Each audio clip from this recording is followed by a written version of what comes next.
This is the 2025 Porsche 911 Carrera.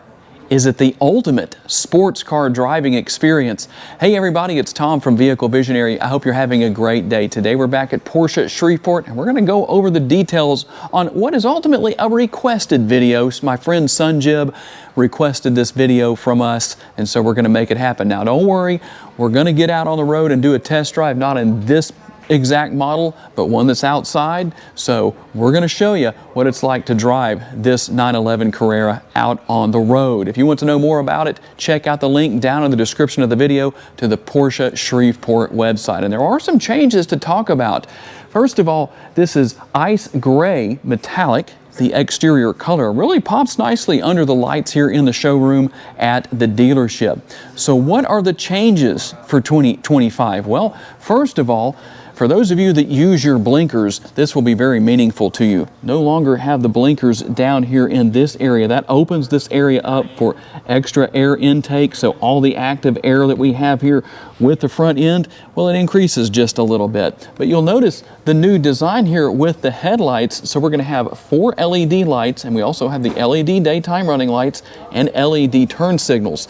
And I like the combination of color that we have within that area. Looks very nice. Obviously, we're going to have the nice sleek body lines here, our classic Porsche crest right there, and you'll find improvements to the braking system for 2025, so that's always good to know. Let's talk about the tire and wheel size. 245 on the width with your front tires, a 35 series sidewall wrapped around the 20-inch wheels, and there's a little bit of a change where that is concerned on the back tires. Not so much on the size, but the rim size is different too. 305 on the width, a 30 series sidewall wrapped around the 21-inch wheels. And as we work our way up, you're going to find some new wheel designs for 2025, and we'll work our way up here to the side view mirrors. Going to have those body colored mirror caps. Also some changes to the mirror design as well. We're going to find the cameras built in right here. They're going to also be power adjustable. All that good stuff is going to be here, heated, and you'll have your blind spot monitoring, which I think will show up here in the showroom better than it does sometimes outside. Just that particular system, just for some reason with the glare, doesn't seem to show up as well. Now here's something that you might want to consider depending on your situation, how much you're going to track your car. Obviously a lower center of gravity with a car like this is the name of the game, but you can go with the optional sunroof, which this model does have. It does open. It's not panoramic, it's not glass at all, but this area does open. So the difference there is that that does raise the center of gravity.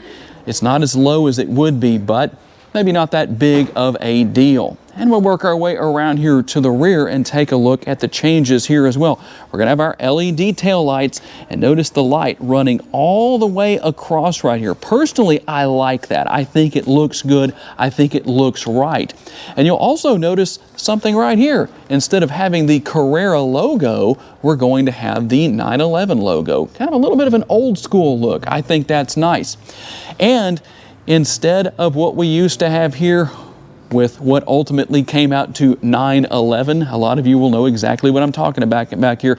You're going to notice the changes in this area as well. Now the thing I'm curious about is, what do you think about that? Obviously we'll have the rear spoiler back here that's going to automatically come up depending on the speed that you're driving. If you see the cops around, you might want to think about the fact they may be a Porsche enthusiast, and they're going to know how fast you're going based on where this rear spoiler is positioned. And when you have the remote on your person, you can come up here and just run your hand across like that, and the front will pop open. Let me find the release right there. It may not be a ridiculous amount, but you know what? It's there, and it can get the job done for you. I like the fact that you have a cargo light here on this side. We'll show you that real quick just so you can see that from this angle.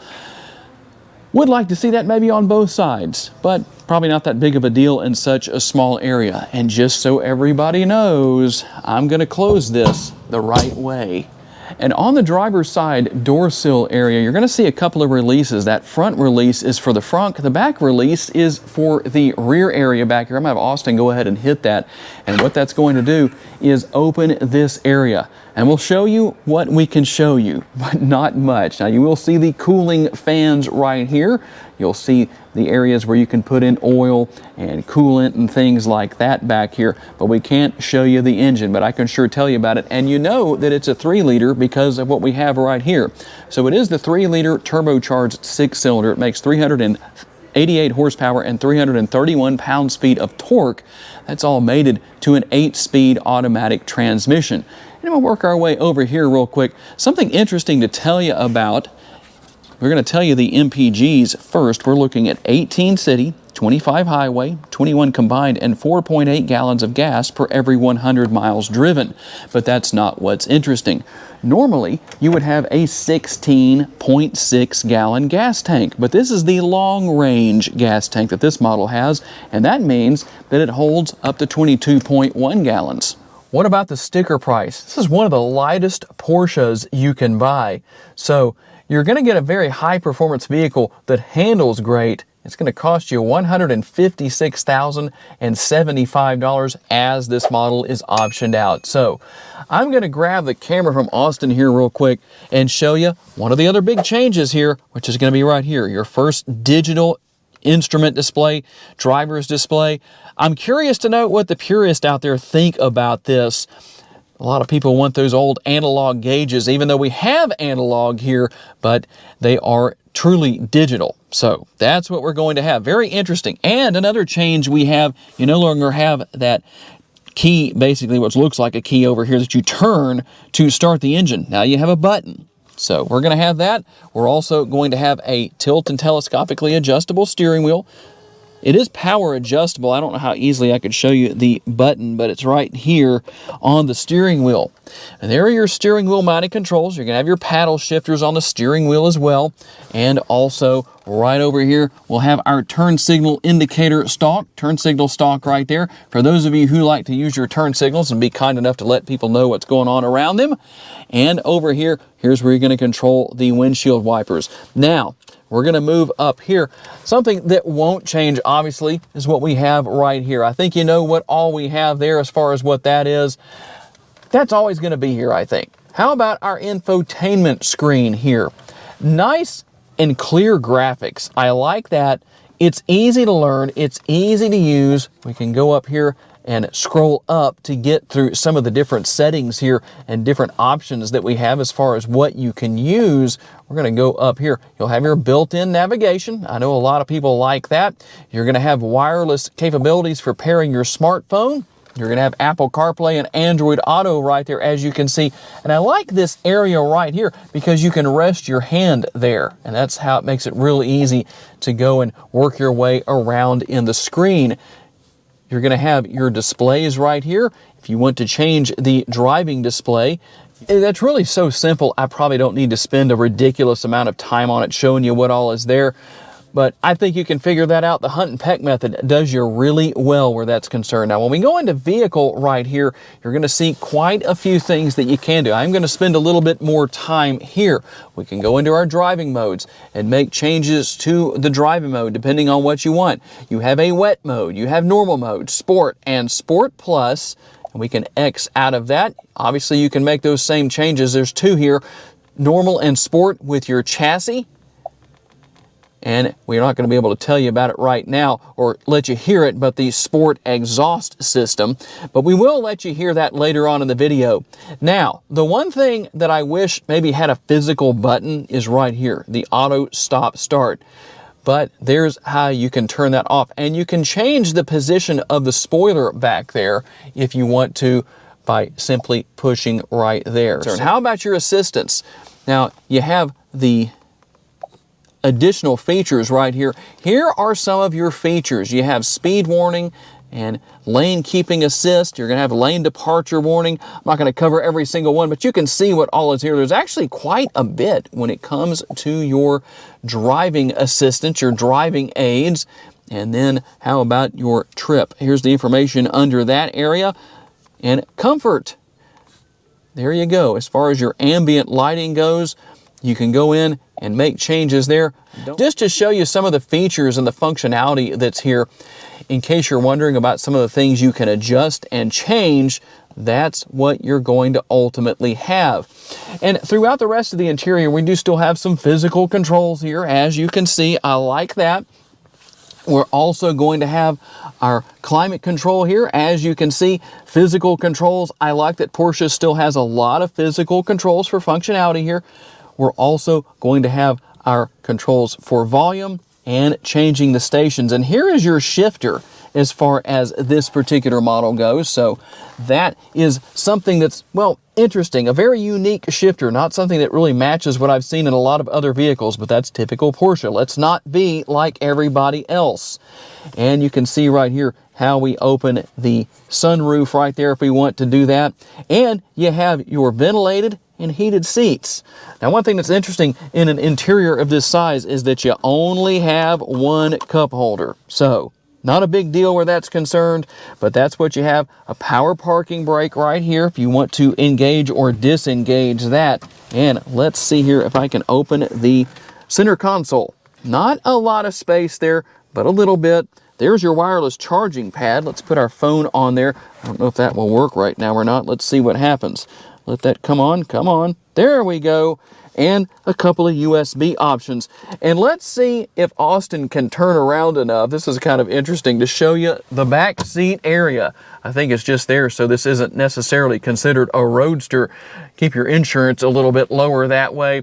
And you can see that you can fold the seats down right there. Kind of interesting. There is some storage space back there if you want to use that. And I wanted to show you that rear spoiler in action. So we're going to raise that up real quick, just so you can see that. And here is something to know. I'm going to have Austin come back around here to the interior because I wanted to show you something real quick about that rear spoiler. Here's what we're going to do. So when you put the rear spoiler down, you have to hold it like this. And you'll actually hear it go down. You'll see it go down on the screen, and it lets you know when it's finished. Just so you know, and you don't just push that one time and then wonder why it didn't go down. All right, we're gonna get out here on the road for a quick test drive because there's just not much I need to say. The best thing I can do is just let you listen. Now that's in normal mode. So let's go into sport mode. There we go, we get a little downshift action there. Let you hear that. Well, we're not gonna be able to make that turn onto this road the way I'd hope to, but you know what? It's better to be safe than to try and impress people in the wrong way.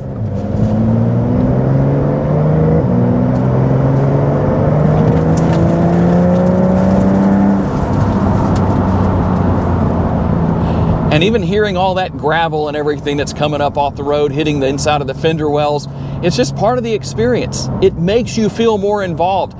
That's one thing that's very interesting about driving an EV. Say if we did the Macan Turbo EV, which was just a blast to drive in a recent video, a lot of horsepower, a lot of torque, and you get every bit of it as soon as you drop the power pedal, the electric pedal. It's not a gas pedal, I gotta make sure I don't say that. But you don't have the sound that you have here. But it's not just the sound of the engine that does it, it's the sound of things like that gravel hitting the fender wells and things like that. But you also have the practical use here. You've got some cargo space. If you want to go on a little road trip, you can do that. The seats actually are quite comfortable just in and of themselves. You definitely get a little bit more of a stiff ride depending on the mode you're driving in. But one way or another, it's just a blast to drive like you would expect. And the window isn't too hard to see out of back there in the rear area. This is a convertible that we're driving, by the way. It isn't the same one we showed you in the showroom earlier, but I can still see very well out of that back window. If I was going to say what vehicles have been the most engaging to drive of anything I've done between the C8 Corvettes and the Lamborghinis and McLarens, I have done those vehicles, it would be very hard to say there's anything better than what we're driving right here. Definitely a fun car to drive. It goes back to what I'm probably going to say a lot driving these Porsches. If I wasn't building a new race car, this may very well be the next vehicle that I would buy. And there it is, the 2025 Porsche 911 Carrera. What do you think? Is this something you plan to buy for the 2025 model year now that there's been a few changes Tell me what your thoughts are about those changes. I want to thank all of you who take the time to watch our videos. We greatly appreciate that. Thank you to Sunjib for requesting this particular model. Also, a special thanks to our friends here at Porsche Shreveport for giving us the opportunity to give you a vision for your next vehicle. If you enjoyed this video, make sure to hit the like button. That's helpful to us. Make sure to share this video on your timelines on social media, and make sure to subscribe so you don't miss any future videos. If you would like to learn about additional vehicles you may wish to consider purchasing, check out the video that's on the screen right now, and we'll see you there.